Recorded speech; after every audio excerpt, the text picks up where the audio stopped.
I need Pebble pool drain covers. How can I obtain these? So the pools today, when you're getting a Pebble finish and you want the main drains to match, there's a manufacturer out there that makes a pool drain that has a pocket in the top of it. And so you can buy them. In that case, it looks like it's clear, but they probably come in white and blue and gray, several different colors. And what happens is when the pool is plastered, the plaster company also plasters into that lid. There's a spot for roughly 3/4 of an inch to 1 inch of mud inside the lid. They plaster it, wash it just like they would when they're washing the pool finish, and then acid wash it later so it matches and you put it on. In this particular case, what you would have to do is buy those lids, and you could probably get them locally. Not likely would a local store have it in stock, but could get it for you, I'm sure. Or you could find somewhere online to buy them. And then you would have to figure out what the mix was and redo it with that exact mix.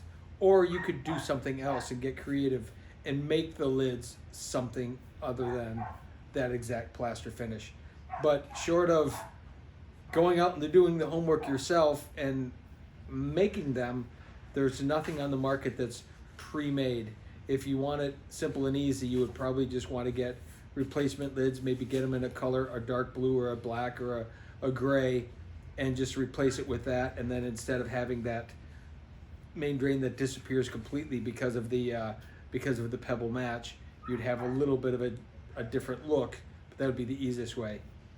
Those could be done. It's going to take a little time and effort. If you can find the guy that did the plastering, and if they know what the plastering mix is, maybe you could hire him to just make up a hand batch of that and do it. I know if this were coming to me, I would likely just take a mixed batch of some of the stuff that we have and be able to make it up for you. So maybe your guy would be able to do that as well, as maybe it's a common enough set of stone, depending on what the finish is. Sometimes it's 3 bags of this stone and 2 bags of this stone or 4 bags of this stone made in a mix with a certain amount of color. And you're certainly not going to want to make that much of it. It would be a pinch of this and a pinch of that, and it's going to be kind of guesswork, but that would probably be the only way if you want to have those exact matches again. And even then, it doesn't mean it's going to match exactly, because unless you're batching that out in 1,000-pound loads at a time, the mix ratios are going to be pretty difficult to figure out to get that exact match. But if someone's got a little bit of experience with it, they could do it pretty well.